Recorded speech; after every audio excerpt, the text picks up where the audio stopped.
better leave the best till last, and that is the Australian blonde bombshell, Shane Warne.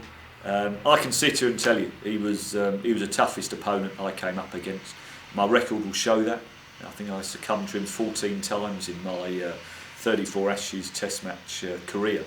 So he had the better of me. Unfortunately, there were times when I scored runs against him, but it was hard work, because he mastered the hardest art in the game, which is leg spin. He had a brilliant cricket brain.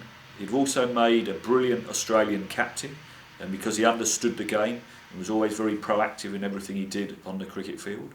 You could pick him, but what I couldn't do, and I'd like to think other batsmen may agree, you couldn't tell how much he was going to spin the ball.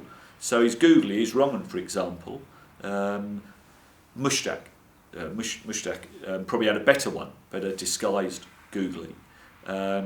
His flipper was his biggest weapon. To me, the ball he bowled me out with in Brisbane in the 94 series, I think it was. I get my years muddled up here.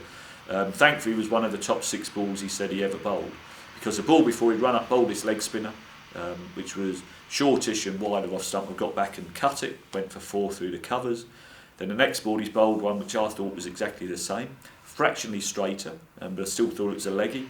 Got back, went to cut it, and bats here, and my middle stump's been knocked back because of the pace he gained off the pitch with this wonderful flipper. But it was a challenge, and because Australia was so dominant in that period of time, and I mentioned McGrath, so you had McGrath and you had Warne, and you had the likes of Gillespie and Rifle, Fleming and the other lads, etc. You could never really get on top of him. And if you tried to take a little gamble, he'd run down a wicket, hit him for 4 or 6. He was brave enough to lob up the next one again, because they normally had so many runs to play with, or they'd already got through half the batting lineup, that he was able to almost boss and bully the opposition batsman. But to me, the very, very best. So, with my record of getting out to him 14 times, if you said to me, what is it like to face Shane Warne, I'll go hand on heart and say to you, I don't know. I wasn't out there long enough.